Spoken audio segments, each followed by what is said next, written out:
Okay, got everything all cleaned up now. So you can see how we got a lot of threads right there. Pretty good amount there, good there. And you can see how thin it is on this side. So overall we got pretty good thread engagement. And here's where we're coming out up under there. All looks pretty good. And we still have good access to put it in there with. What did I do with the fitting I had? Lost it. It's floating around here somewhere. It didn't vaporize, I know that. Let's see what we did with it. Oh, there it is. It's right where you left it. Make sure there's no chips on that. Wipe it down good. A little bit of magic goop on there. So I just put a little bit on my finger still. First 3 threads is all you need. Nice good layer there. Make sure there's nothing on the inside. Put it, stick it in the hole, you're good. Done with this. Home Depot special. That'll last me a couple of decades. So now I'll go ahead and just tighten this up.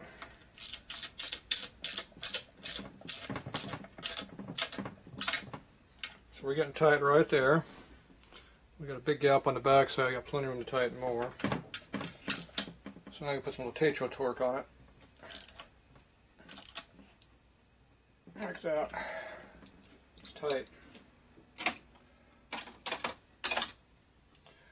If you tighten them down, they don't get loose. See, I got a large area up under here, so you can still go down in there at least 2 turns without a problem. We got a turn and a half, at least, of thread that you can still see visible. I remember on the back side it's a little bit lower, but not too bad. Our lowest part's right here in this corner right there is our lowest point. And on this side here you can see you got quite a bit showing, but we got quite a bit installed too. And how much thickness did we use? We're not quite flush with the bottom of the case in there. So we're pretty good.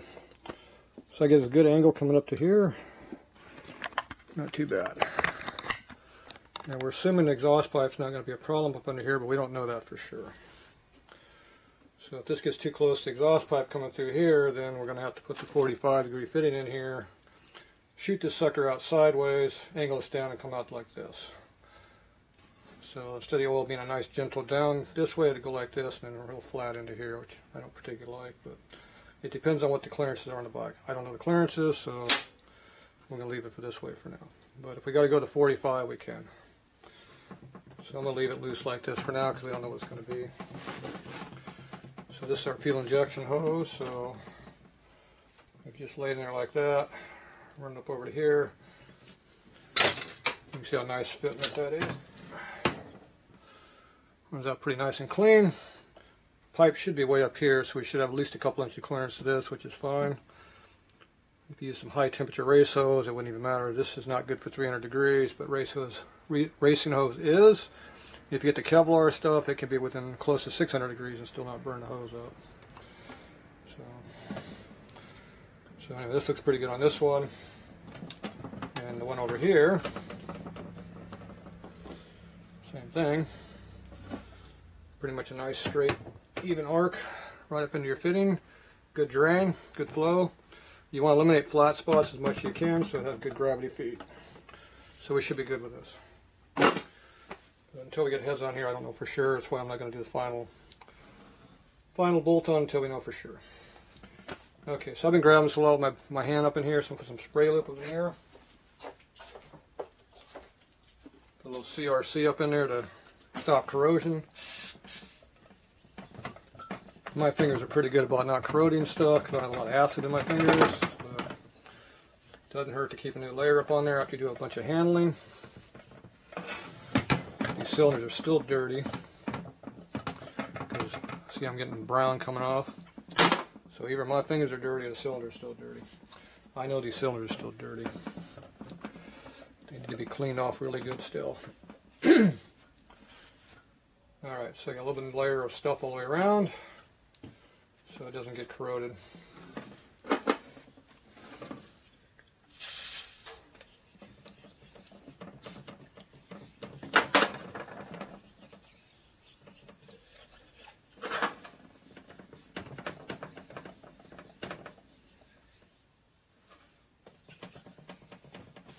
Okay, clean it up pretty good.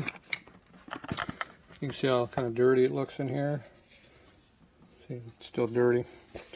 Like I said, these cylinders are not clean yet. They might look clean. They're filthy. The coarser the grit finish you have, the more dirt it holds. So the more cleaning you got to do. So these need to be cleaned 3 or 4 more times before you can attempt to put anything in this thing.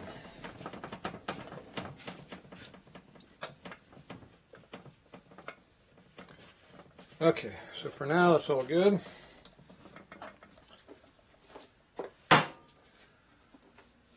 That can sit a couple weeks like that without a problem. You always want to put a cover over the motor that's open. Moisture goes down, not sideways, gravity.